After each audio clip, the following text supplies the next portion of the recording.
Hello everyone, let's see the question, and question says what happened when the dual government system was abolished in Bengal। तो देखिए अब यहाँ पर ये पूछा जा रहा है कि भाई जब बंगाल में डुअल गवर्नमेंट सिस्टम को खत्म किया, क्योंकि 1757 यहाँ पर तो इनडायरेक्ट रूल है, इनडायरेक्ट रूल है किसका, ईस्ट इंडिया कंपनी का।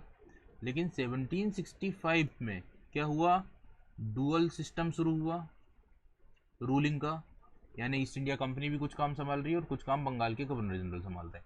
लेकिन 1772 इस सिस्टम को जब एंड किया तो अब हुआ क्या, ये आपको बताना है।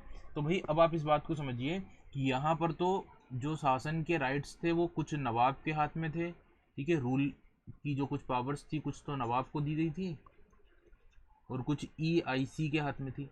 लेकिन अब इस सिस्टम को ख़त्म किया गया और नवाब को पूरी तरह से क्या कर दिया गया, फ्री कर दिया गया, ठीक है। नवाब पूरी तरह से क्या हो गए, फ्री हो गए।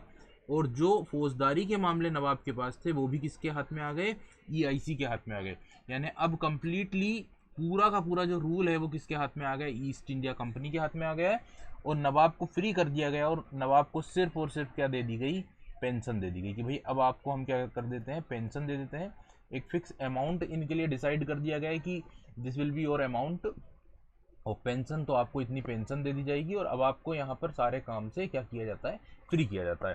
सो गाइस यहाँ पर अगर हम ऑप्शंस को देखें, the Nawab became a mayor pensioner, यानी कि अब नवाब सिर्फ और सिर्फ पेंशन भोगी बनकर रह गया, ठीक है, of the east India company, east India company को। और सारी की सारी शक्तियाँ किसके हाथ में आ गई, Bengal was what under direct control of the British, यानी बंगाल अब पूरी तरह से इस ब्रिटिशर्स के पूरी तरह से कंट्रोल में हो गए और नवाब अब सिर्फ पेंशन भोगी बन गए, यानी both A and B are the correct.